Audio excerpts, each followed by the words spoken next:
നമ്മൾ ബിഗ് ബോസിൽ പലതരത്തിലുള്ള ബന്ധങ്ങളും കോമ്പോസും കണ്ടിട്ടുണ്ടല്ലേ. സൗഹൃദങ്ങളാകാം, പ്രണയങ്ങളാകാം, വൈരാഗ്യങ്ങളാകാം, അല്ലേ. പല തർക്കങ്ങളുണ്ടെങ്കിലും ചിലർ ഭയങ്കര സൗഹൃദത്തിൽ പോകുന്നവരുണ്ട്.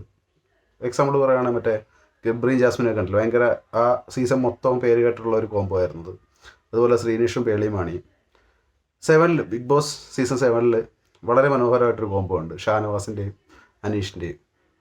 അതായത് ഞാൻ കണ്ടതിൽ വെച്ച് വളരെ മനോഹരമായിട്ടൊരു കോംബോ. അവർ പരസ്പരം സന്തോഷങ്ങളും അതായത് രസങ്ങൾ മാത്രം പങ്കുവെക്കുന്ന ഒരു സൗഹൃദമാണ്.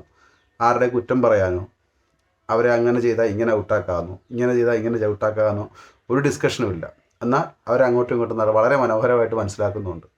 അനീഷിൻ്റെ സ്വഭാവം, അനീഷ് വന്ന മത്സരാർത്ഥികളിൽ ഏറ്റവും വ്യത്യസ്തനാകുന്നത് അനീഷ് ആരുടെയും കൂടെ ഇരുന്ന് ആരെക്കുറിച്ചും ഡിസ്കഷൻ ചെയ്യുന്നത് നമ്മൾ എപ്പിസോഡ്സിൽ കണ്ടിട്ടില്ല.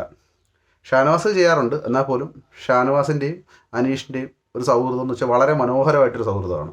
എല്ലാവർക്കും വളരെ ആസ്വദിക്കാൻ പറ്റുന്നൊരു സൗഹൃദമാണ്. നിങ്ങളും അതുപോലത്തെ ഒരു സൗഹൃദത്തിനെ ബിൽട്ടപ്പ് ചെയ്യാൻ നോക്കുക.